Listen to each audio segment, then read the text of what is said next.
Let us solve this question based on the properties of circles. We have 3 circles here, but all of them have the same radius, 3.5 centimeters. Now there is a region in between them. We have to find the area of that region. Now if all the radius are same, why don't we join them? Let us connect the 3 centers and see how that looks like. Now here I have joined the 3 centers of the 3 circles, each of radius 3.5 centimeters, and what do we get? We get a very beautiful triangle. Now what sort of a triangle is it? At this point, you see here, suppose I name it O. At this point you will see that OP is the radius of this circle, which means what? It is 3.5 centimeter. OR is the radius of this circle, which means that will also be a 3.5 here and a 3.5 here. Totally PR is what? It is 7 centimeters. Similarly, you can see that PQ will also be 7. QR will also be 7, because at each point where they meet you will get the radii. So what do we have? We have a triangle PQR, which is equilateral, or in other words, all of its sides is what? They are 7 centimeters. If they are equilateral triangles, what else do you get? All of their angles is also equal to what? 60. Now what is the area of an equilateral triangle? Area of an equilateral triangle will be √3/4 into a square of its side. So what is the square of 7? It is 49. So the whole triangle is 49/4 √3.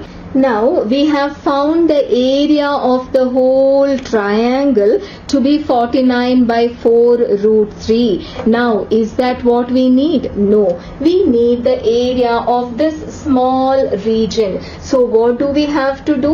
We have to find the area of these 3 places and then add them and then subtract them from the area of the triangle.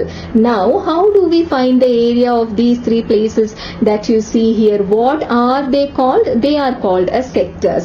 What is a sector? Where will you find a sector?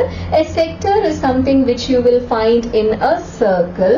It is bounded by radius on 2 sides, and on the 3rd side it will have the circumference of the circle. Do you see a similar situation here? You see 2 radii here and a part of the circumference.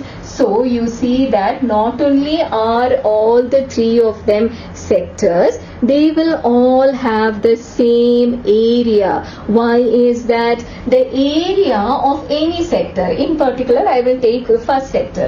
The area of any sector is dependent on 2 variables.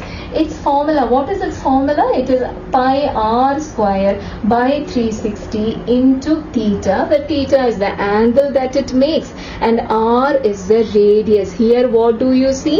The radius of all of these sectors is the same. It is 3.5, and the theta of all the sectors make an angle 60. So that is also same. So all you have to do is what? Find the area of any one sector, multiply it with 3, then you will get the total area. Subtract it from here. Shall we do that? We will find 1 and then multiply it by 3. Now the area of just this one sector will be this much without the 3. Multiply it into 3, you get the sum of all the 3 sectors put together. Now subtract that quantity from the whole triangle, you get the required area. That's all for now. Assalamu alaikum.